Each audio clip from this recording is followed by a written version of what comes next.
Hey guys, welcome back to Jersey to Vegas podcast. It's Coach Pete. This is episode number 15. We are here with a special friend of mine.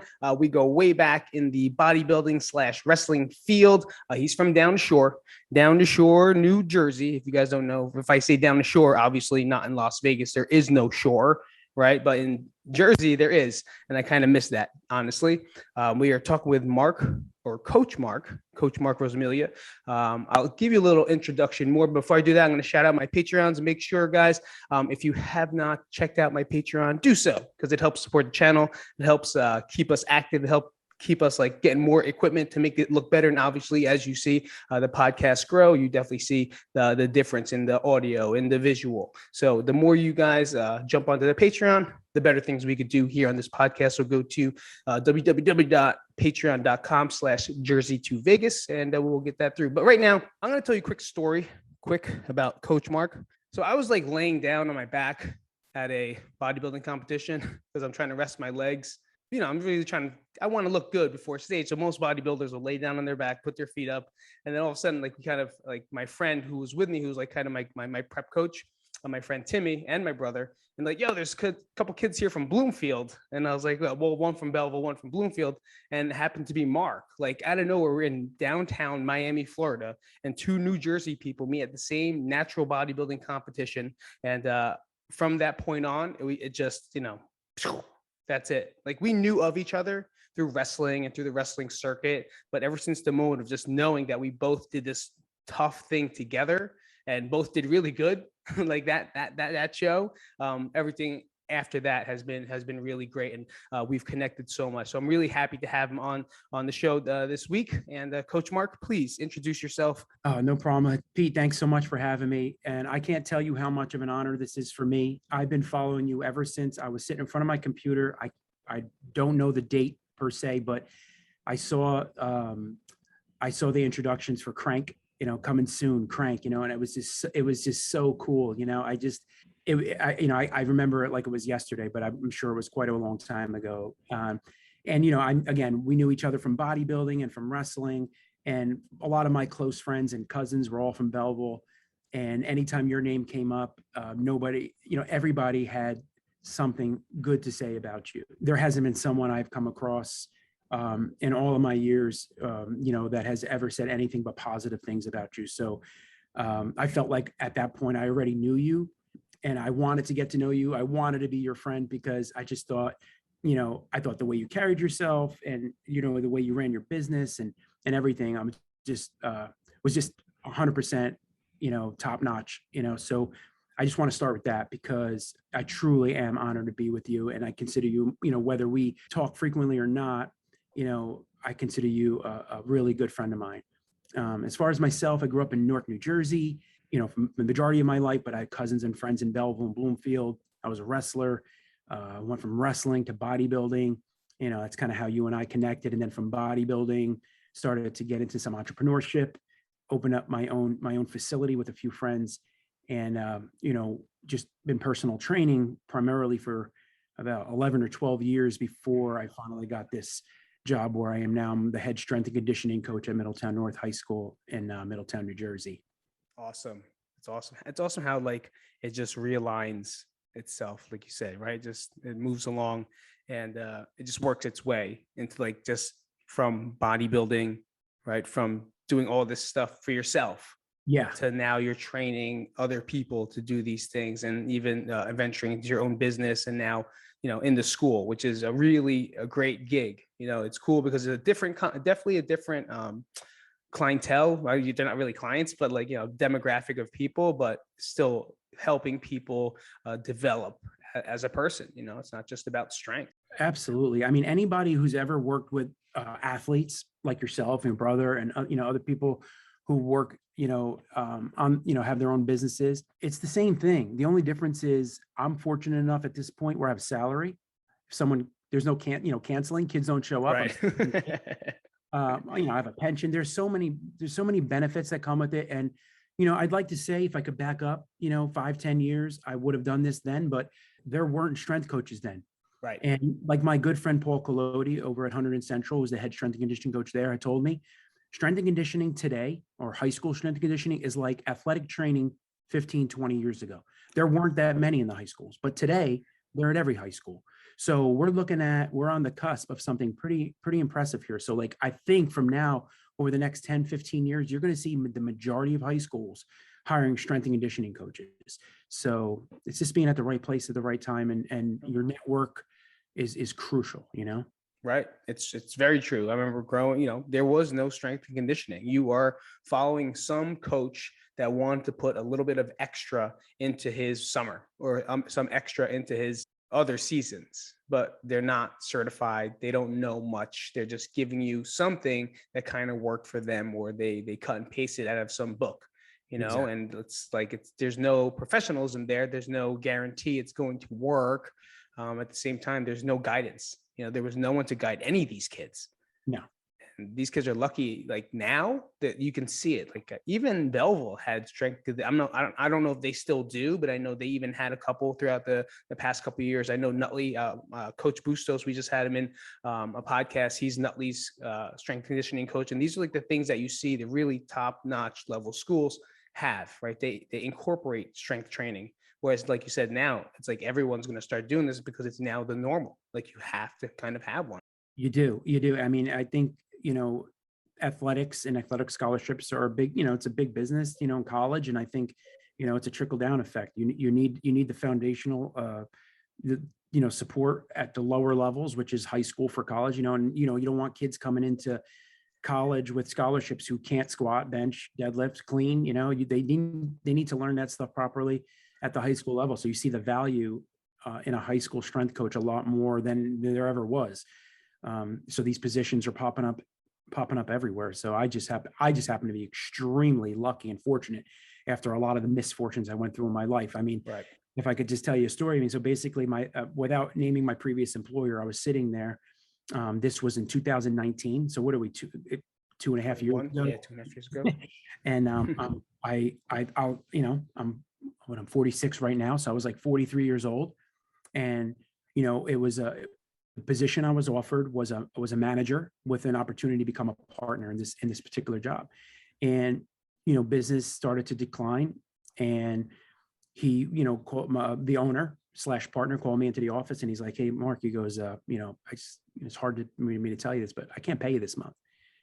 I'm like, excuse me? I can't pay you this month. So he goes, I don't expect you to come in. You can come back in July. We were in June, early June, first, second day. He goes, I'm like, what am I going to do? He goes, I'm sorry. We're just not making the money. So, at that point I had been through a lot in my life, Yeah. and I went into the waiting room. I put my head in my hands. I was crying, called my brother up on the phone. I'm like, look, said to my brother, I said, Aunt, I'm 43 years old. I have 3 kids. I was really banking on this being like an opportunity. I'm a manager. I'm going to be an owner of this business. Right. I've been through this before. He goes, I just don't think I'm ever going to get an opportunity. I said, I just need somebody to give me a chance. I said, I know I can do it, but I haven't had that opportunity. And I've been trying to get a teaching job for 11 years, but it just never happened, and I'm, within 6 to 8 weeks is when my friend texted me about the middle. And I'm not saying I believe in all this stuff, but it's just amazing to me how, like, I was at my absolute lowest point. I'm like, I have nothing built up or saved for my kids. How am I going to support my kids as a single father? Like, I just don't know what I'm going to do. And then all of a sudden, here we are 2.5, 3 years later. I'm a year out from tenure, which I can't wait. Right. Right. Of my tenure, Right. I've built towards a pension. I'm able to, I just got my master's in education, which gave me a raise at the high school. Right. And and you know what? I'm getting another master's right now in strength and conditioning, because when you're in a high school, when you go back to school, you get raises. Right. I was never in this position before. It was like, Right. how many clients can I train in a 24-hour period without sleeping to make money? Right. Or how many people can I bring to a group session? Can I train 150 people in an hour to make some money? What if somebody gets sick? What if I'm sick? Oh, I don't make money today. Like, I am all for entrepreneurship, but I think, there's some combination of the two. If you either have a security blanket, or if you have some type of nest egg and you start your own business and you have something to lean on, or you combine the two. Like Zach still has 2 businesses, Right. 2 locations, and he's a strength coach at the high school. So or you're young and you take those chances when you're younger, like, I'm 46 now. Like I need some stability and security. I wouldn't be opposed to, having my own side gig, but like, it's hard to take chances when you have kids and you got to support kids, Absolutely. We 100%, it's like, there's a lot of, even now there's chances that I would have taken when I was 30, 30 something, we weren't married. I wasn't married then. And that's how it really started. That's when you started the business, was at that time, because you were able to do so. If I look at it now, would I do it? No, like I wouldn't. It's hard.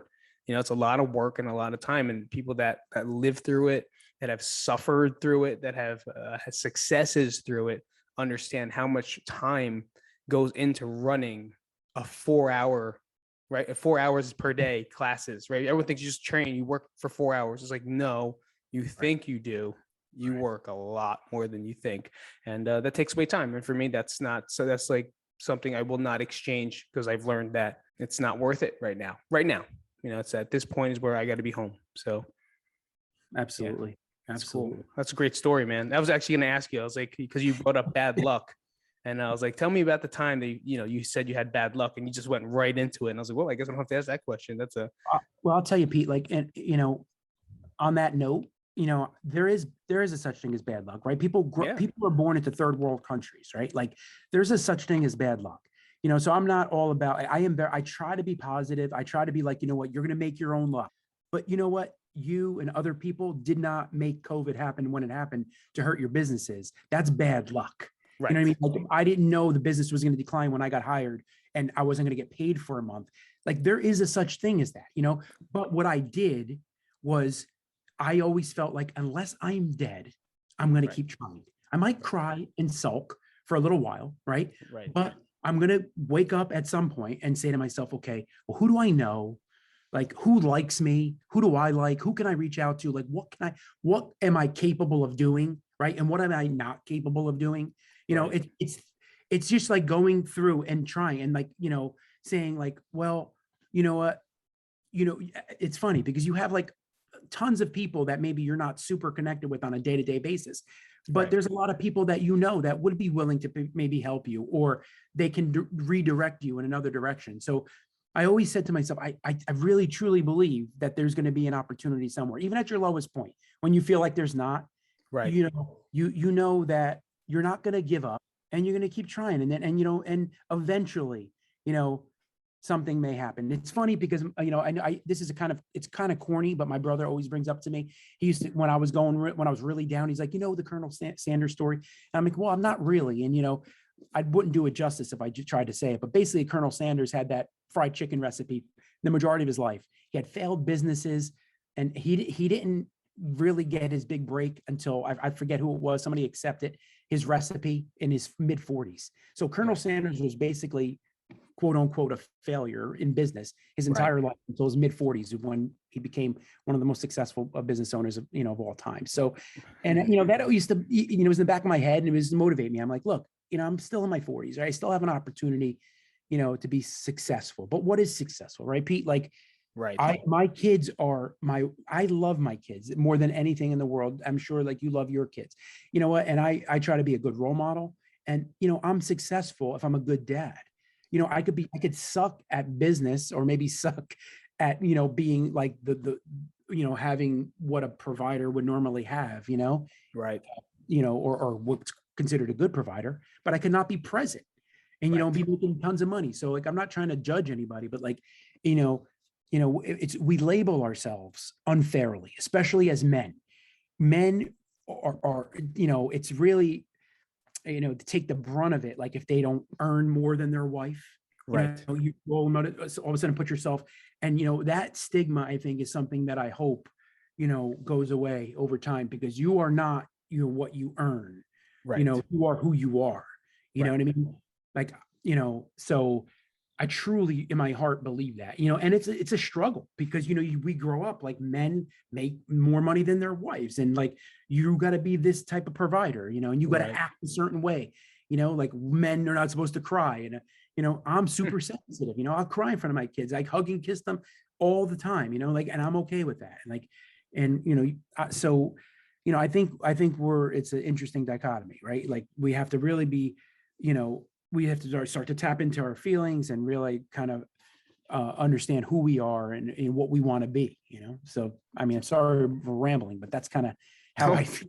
No, it's no rambling. That's honesty. It's like, let it keep going because it's true. Like you'll see it change because we are now in charge of the conditioning of the children. Right now, it's our mindsets that are going to move into theirs or inspire them to be so. Whereas my parents were definitely the same thing. Like, you have to make money. You have to be the head of the household.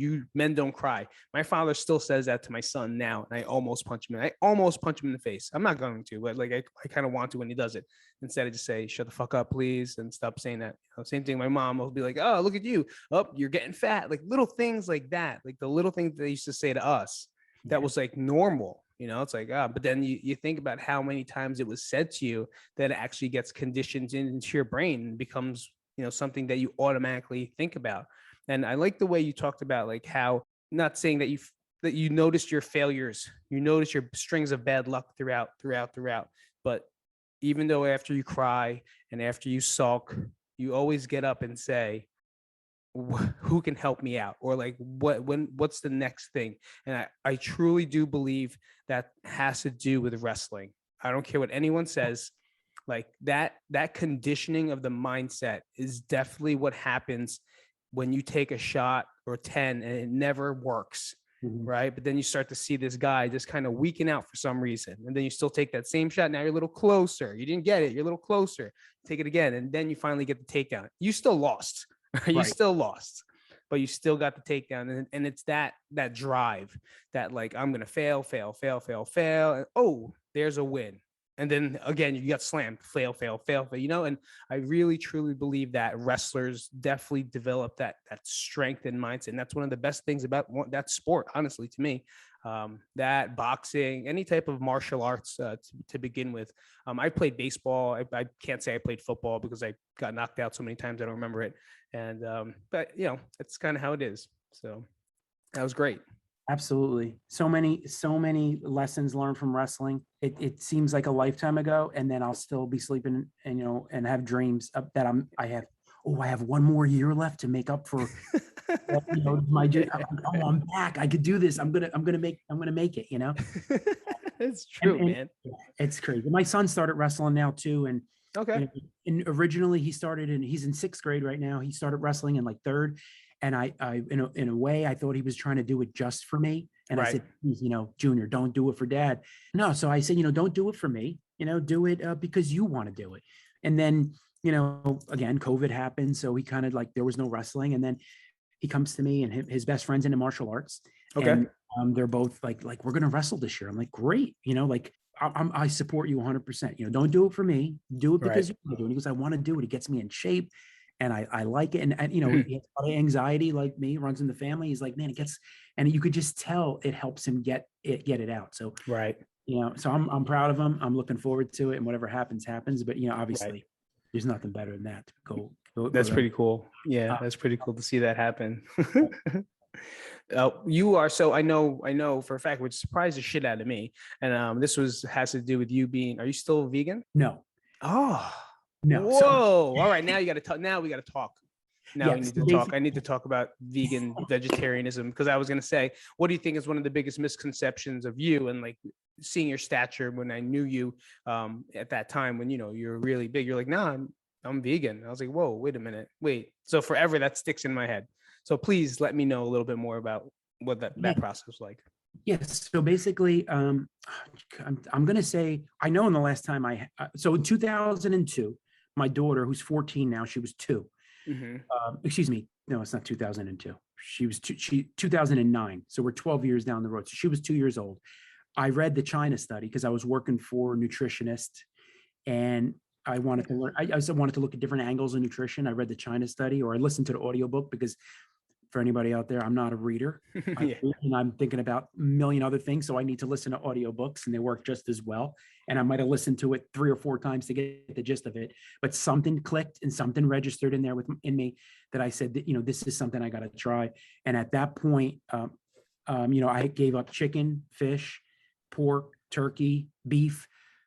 That only lasted about a year or two. So I still eat fish regularly. Right. I eat dairy when I want pizza, when I Right. want cheese, Right. but I haven't had, I haven't had chicken, pork, beef, or turkey in 12 years. Gotcha. So I'm mostly plant-based. Right. I'm more pescatarian because I have fish. I don't include dairy on a regular basis. I mostly use nut milks as a Gotcha. replacement. Haven't bought a milk in 12 years. Hmm. So basically, I'm kind of all over the place. In my heart of hearts, like, I believe that a primarily plant-based Mediterranean diet is one of the more healthful diets, because maybe not all because the meat's so bad, but because, in my personal opinion, it's because what we're excluding or what we're replacing with the meat, Right. which is the fruits, the nuts, the seeds, the vegetables, healthy fats. Most of the time, we don't have those in the right abundance. So, Right. I feel that, that plays a big part into it, but I'm also a big believer, in all the hormones and negative aspects of farm meat, Right. the factory farm meat, Right. I think in smaller doses, I think, like, organic free range beef and chicken is probably fine. Right. And I realize too that unless I'm doing sustainable fish, that I'm getting mercury and stuff like that. So, like, being a pescatarian. So I don't, no one's all right or all wrong. I think you got to find kind of what works for you. But I think we're all in agreement that Right. fruits and vegetables, healthy nuts and seeds are not in enough abundance, and they need to be included more, for a healthy diet. So, I mean, that's where I've been. And, as a wrestler and a bodybuilder like yourself, we probably don't have one meal that we don't either regret or proud of ourselves for doing it right or wrong, So, Right. I wish I could just go out like friends and, I'm going to go grab some eat, like, not think about what I just ate, how many grams of protein, carbs, Right. what was it? What did I just do to myself, or what didn't I do to myself? So it's been like that every single meal for my whole entire life. Right. I know that some of that, like, eating disorder stuff, comes from wrestling. I've been Right. body dysmorphic probably majority of my life. I mean, I look at myself from multiple different angles, being disgusted, wearing a t-shirt at the beach, like when I'm out of shape, Right. even when I'm in shape, feeling like I could do better, like, I know Yep. we're on the same way, we're on the same wavelength, and that's one of the things I think, like, what resonates with me is, I think, you and I have so many different, like, so many similarities from being in that, we're just in that club. You wrestlers and bodybuilders, like, we're in this private little exclusive club, where Yeah. That no one talks about. nobody talks about it, it's crazy. It is crazy. It does, like that. Just being on the stage and you see yourself at a prime, at least as close as you want. Like, you're at a prime and you want more. Like, it's like you're at prime, but now someone told you that you have to be better for next time. And then there's so much pressure. So it's like, it's true. You do look at everything you eat, and it comes with the territory of this club, this very secretive club that I'm sure there's many other people that are part of. But yeah, it's true. I feel like more people should express that, but that makes sense. Like 12 years now, truly plant-based. So I don't want to say vegan. Everyone considers there's so many different categories you could put that into, but for the most part, plant-based, which means a majority of the food should come from plants. And that's absolutely true, because think about it. Whenever you look at the chart, right, you get like this little section that should be vegetables, but then you get yelled at for, like, because I don't know, because you're wasting your vegetables or some shit like that. I don't remember. So yeah, I truly agree. It's true. I mean, there's enough evidence to support the benefits of, fruits and vegetables, and I'm so guilty of it. I've been not good over the last 2 years. Once I got hired at the school and I started going for my master's, and then I had to go back for my teaching. I had a certificate of eligibility from New Jersey, which is not a standard teaching certificate. So I had to go back, and what they did is they made it a lot harder for people to become teachers, and I had to do this thing called the EdTPA, which is a very rigorous, like, portfolio, in addition to getting my master's in education. And, like, I'm not going to lie, like, you can only put your energy and effort 100% into so many different things, especially as a parent, Right. like, there's only so much you can do. And things suffered that shouldn't have suffered, because balance is truly hard when you're trying to achieve, success in one specific area. Like, Yes. sometimes certain things need to take precedence and you need to put a ton of energy into it, and other things suffer. Complete Right. balance is truly hard. And I don't know, but like at this point, now that the master's is over, I'm in the second master's, but I'm doing that so I can make more money, provide a life for my kids, and also because I want to be a better strength and conditioning coach, Absolutely.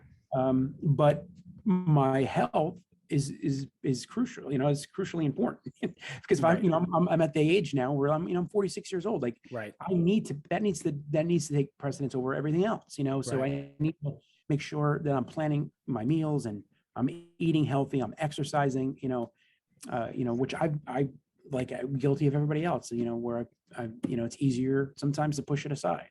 Absolutely. Easily to like just let it sit the backside while you focus on studying, tests, kids, Yeah. everything, like get them food, and you're just like, all right, what's left on the table? Like, I'm just gonna eat that, whatever. So I'm gonna scrape the bottom of the pot and make sure like I get my meal in, So it's all Exactly. right. Exactly. And I'll Yeah. tell you too, like as a 46-year-old lifter who started lifting at 11 years old in my basement, my joints hurt. My Right. body hurts to get off the couch, like my knees, so like the thought of lifting, it's not like when I was 25 where I was 100% recovered in 24 hours and I can go lift and kill myself again. Now it's like, I have to like think about, how I'm going to approach this smart, because maybe I don't lift for a few weeks and I start to feel good again, and I get in there and I do a workout that I normally would do. And then Right. I'm sore for 7 days and I'm still not recovered. Day 8, am I going to be recovered? Right. Right. But, That's so funny. it's insane. I tell these kids every day, I'm like, you guys, one of the biggest differences is the recovery, Right. it's something that you won't understand until you're at that point. And but managing it now as an older lifter, Right. that's really, really important. And like one of the things I learned a few years ago, I got certified in animal flow. I'm Right. a big fan of animal flow. Right. What Mike Fitch does, and I feel phenomenal when I practice. Right. So I try to incorporate it, into my strength and conditioning program with the high school kids. When I was at the gym, I was doing it as a regular practice, and it's something that I'm super passionate about, that I'm going to make sure that I get into more, and as we move along the school year. Absolutely. That's one of the really animal flow. I use a GMB, just like this. Yeah. Just that the movement and just different angles, different planes is very important. Now it's great is because people like you will incorporate it into a strength conditioning program versus the programs that we were dealt was thighs and tries, chest, back, maybe do power cleans if anyone knew how to teach us that, I think Zach did. If you guys don't know Zach Evanesh, he started me out, underground strength coach, and like he good friends with Mark as well. He works to the opposite school. He works at Middletown South. Mark's at Middletown North, and he simplified a lot of the exercises for me to teach the kids, and it's things that we would do anyway. He just gave us better format and and a little bit more of a structure and understanding of how to use this to help wrestlers mainly at that time to get better. And like you said, just adding, you'll always add your own spin. Like for me, I will always go from like strength work to mobility, because I always understand that like sometimes we don't really need to rest, because no one's going 100%, right? We're never going to go 1 RM. So they always have something in the tank. We always kind of move them around and add something extra inside that for them to learn and or to be stronger in a different angle. And I think that's huge, especially animal flow. I make fun of it because my friends do it. They always do the warrior dart. I forget what it's called. Yeah, Did you get certified in that like 2 years ago, you said? Yeah, I got level 1 certified a couple of years ago, probably 4 or 5 years ago now. We added it as a class at Critical Mass. So I was teaching it and I was practicing it. And then I went and do my level 2 cert with Mike Fitch. And then right around that time, I got the level 2 cert is when I got the high school job. So, I had to take a detour.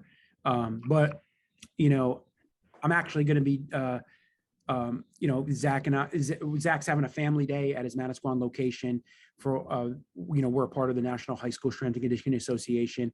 And, I'm going to be going over, I'm going to do some, a practical, Oh, cool. a lesson, for some, it's introductory for some strength coaches over at his place. Because a lot of those coaches may not be familiar with animal flow. And I think as far as the mobility, flexibility, range of motion stuff, Right. recovery, just a recovery day. Yeah, that's how I look at it, and I find my female athletes really take to it a lot more. Some of the strength exercises or the weight room in general could be a little intimidating. So I'm trying to make that less intimidating for them, because it's an all-inclusive place for everybody to get better. And we know male, female, it doesn't really matter. Everybody's going to get better by going in the weight room. Absolutely.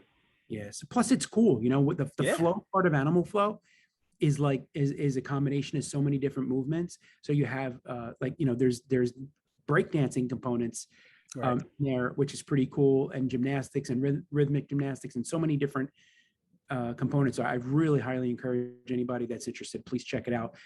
Mike Fitch is awesome, and it's such a welcoming community, because whether you're really good at it, you're not good at it, no matter what level you're at, they welcome, they're encouraging. You're not excluded or looked down upon. Some organizations, you get there and, everything is, super rigid and, you don't fit a certain box. But Animal Flow, it's such a great welcoming community. I highly recommend it for anybody. Right. Absolutely. Anything has to do with anything. I always say any type of training or art always complements itself.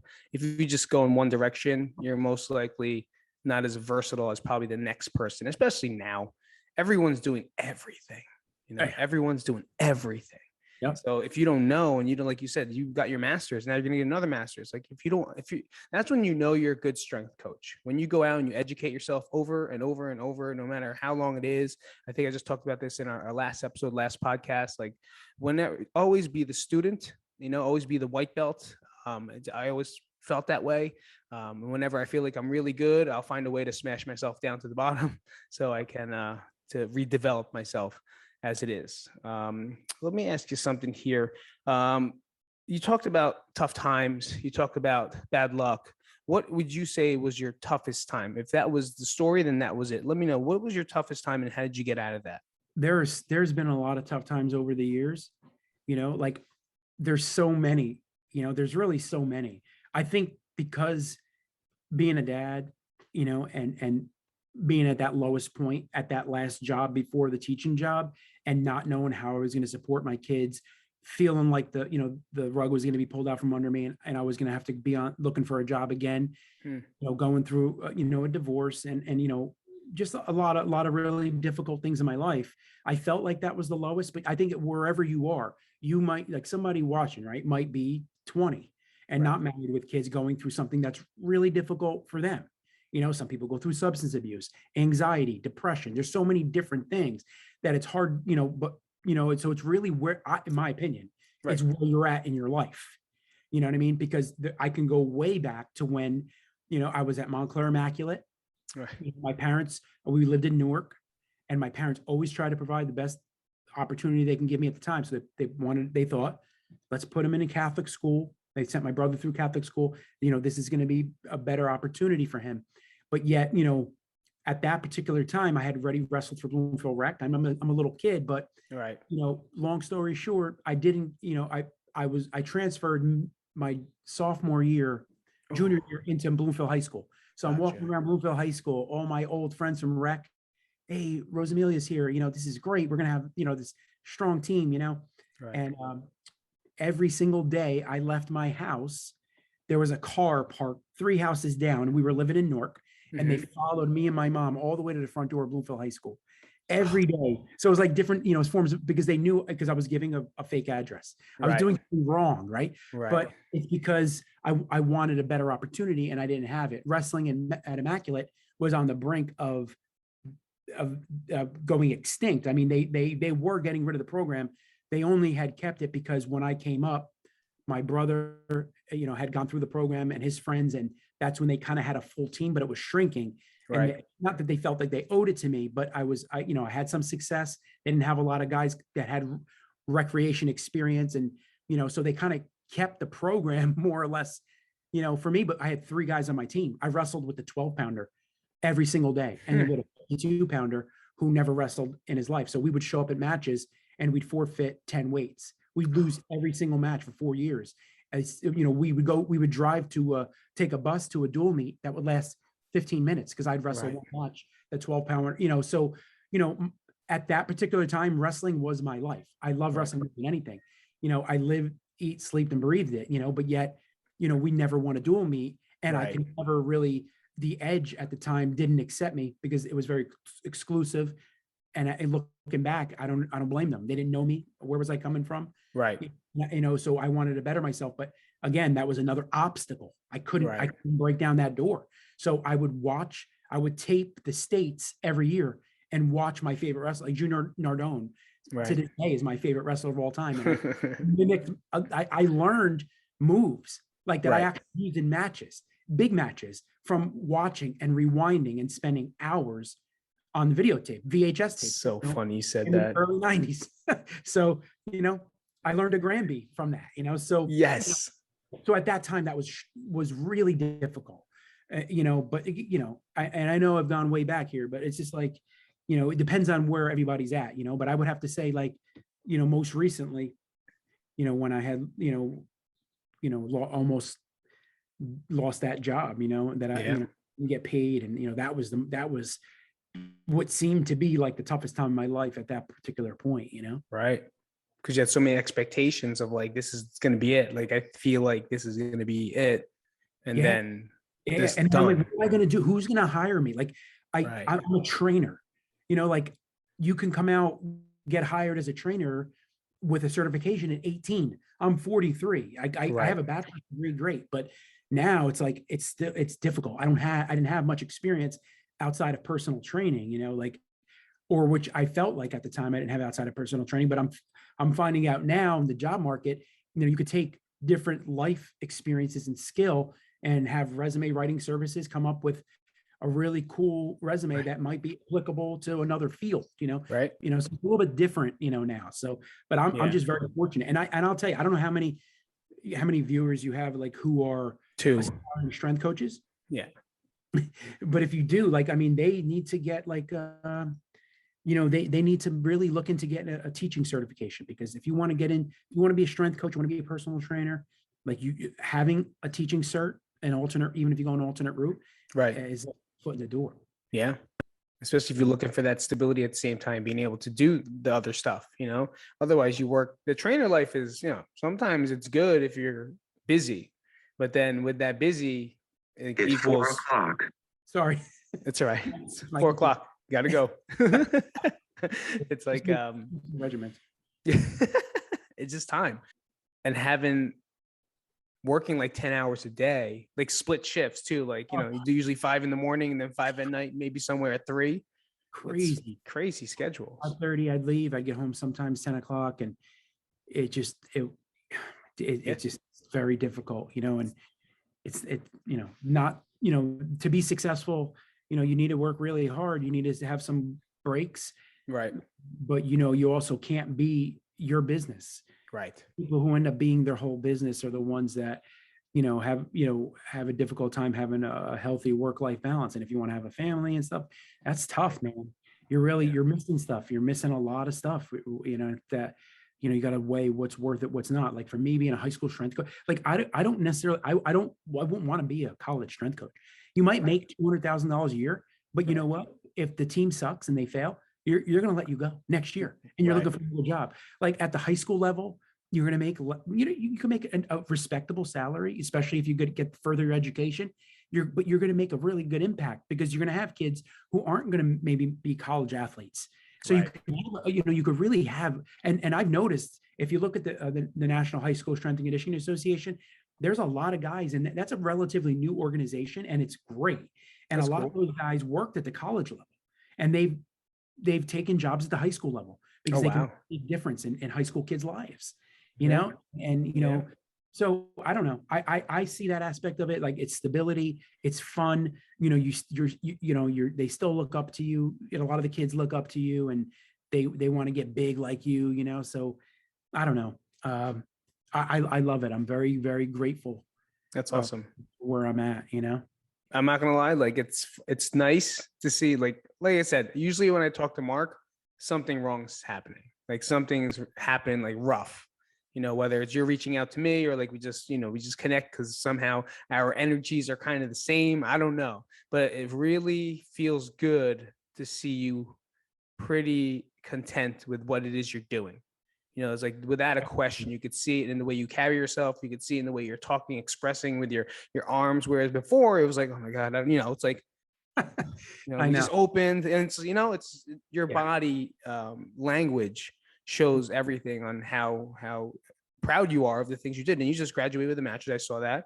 Congratulations. Right. And now what's that? Plus 32, they call it? I forget. I know it's some teacher Well, terms. I had bachelor's, so it's master's. And now anything after master's is plus 30, But 60. I was like, I remember it was like plus 32, plus 45. Like, wait, what? What's going on here? But I have to say too, like when I found out you left for Vegas, I mean, I was sad. Like I was sitting on my couch a few weeks ago, and although, like I said, we didn't like spend a lot of time together, we reached out to each other, when we could.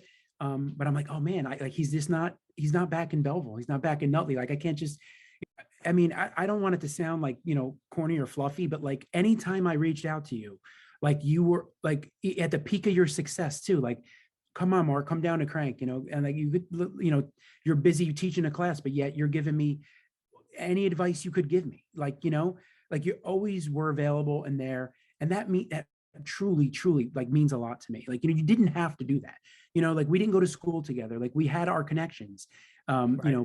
but I just want to tell you, like, that means a ton to me. And like, I'll always, like, I bring you up to my parents, like my friends, my family, and like this is you're truly, I consider you truly like a good friend of mine, and Absolutely. I appreciate everything you've ever done for me. So I just being available is really, you could do a lot for someone's psyche by being available for them. Yeah, absolutely. I guess it's just one of those things that you naturally want for yourself. It's like, oh man, if I ever wanted help, wanted to make sure someone could at least talk to me. Even if I just want to hang out. So it didn't really matter. It's like, oh shit, you're coming, let's go. Like Yeah. I don't know, maybe it's the Italian in me. Like I want to feed you. Like I want to feed you. That's it. And it's so true. Thank you, man. I appreciate that. I got one question. So I always ask this question. It's like a staple question. What's one question that you wish that I asked that maybe I didn't, and how would you answer that? And I'm not sure if I know you kind of asked me a frame of this question, but like how did you get through some of those most difficult times? Yeah. And because I know some people hang on to that, like we're always looking for the secret sauce, like that really, really secret, because I've been searching for it like my whole life in my business. Like I must have went to every seminar. I've driven to Kentucky twice. You know what I mean? I went everywhere I could possibly go to. And I've listened to the Cressies, like every not Robertson, all those guys. And I've gotten a ton of great information. But you're looking for like what's gonna transform. And like I have to say, like, what I learned from you specifically is you have to be yourself. Like I can never be you. Like I go and I watch you teach, and coach, and that is just you. That's naturally like, and you have to be true to yourself and who you are. And I think I struggle with that a lot. Like I'm not going to be Cressy. I'm not as smart as Cressy or Robertson, right? I'm not going to be you. I don't have your personality. So like I think people need to stay true to themselves. And I think that's one step in the right direction. So sometimes being true to yourself leads you somewhere else. I'm not trying to discourage people from being a strength coach or a personal trainer, but you may find when you really dig deep, you may excel in an area, that you didn't know really existed. So I think it's just looking introspectively, being true to who you are, and trying to find what your gifts are and your strengths and your positives, and really just see what you can do with that. That's what's helped me. Like, I like to, or at least I'd hope so. Yeah, that's a great close, because that's one thing that I think everyone should definitely really look deep into. It's like, are you actually being yourself, or are you being someone for someone else? I remember hearing something. It's like, you're not yourself. You are what other people think of you are, something like that. So I heard that and I was like, oh yeah, we probably just do the things that other people think we should be doing versus like, let's just find out who you are, Can't live for somebody. You can't, you can't live for somebody else in one aspect, right? Like I live because, for myself, but like I heard you talk a few podcasts ago regarding like, you got to be happy first. Like you got to be happy with yourself first before you can be good to anybody else. So I truly believe that's true. So what my point is, like, I'm living, I want to provide and make my kids happy and provide a good life for them and stability. But, if that's my only goal without being happy or making myself happy, there's no way that you can, take care of the people you want to take care of, Very true. If you're not happy, most people aren't going to be around you. No, I agree. I agree. I get that. Can I share something? Yeah, man. Let's do it. A little funny, but I don't know how you feel about it. I was looking through my old pictures. There's one right there. Right? Oh shit. Got that one. Remember that stand with the girl in purple? How about that one? Look at that shot. Holy shit. I got a whole bunch, so I'm gonna scan them. Yeah, just take pictures of them, send them over. That's funny. I'm gonna go eat chicken. The girl, right? I'm sorry. I didn't know. Yeah, sorry. Yeah. Oh man, that's crazy. Oh, that's great, man. That's great. That's funny. Can't stop laughing now. That was such a funny vending thing. I was like stealing protein bars. We're trying to sneak protein bars, steal everything. I'll never forget. I'll never forget it. 20 years ago now. How about that? Crazy. It is crazy. All right, man. Dude, thank you so much for being a part of this. It's my pleasure. So much. I appreciate it. Guys, good? I'm good. I'm all good. Pete, I really appreciate it, man. Thank you so much. I was looking forward to it. It means a lot to me. And I hope we can continue to stay in touch, and I'll be available to you. Whatever you need, just please don't ever hesitate. Don't worry about if it's 11 o'clock at night, because I don't sleep. Right. I truly mean that from the bottom of my heart, man. Whatever you need, you just need to talk, you need anything, just reach out to me, man. Thank you so much, man. I appreciate it. Guys, thank you so much for coming out. This is Pete. That's Coach Marc here at Jersey to Vegas podcast, episode number 15. Guys, thank you so much. And like it, subscribe. I don't know what they do here, but I think you subscribe to some type of podcast thing, but we do appreciate it. And I'll see you guys next week.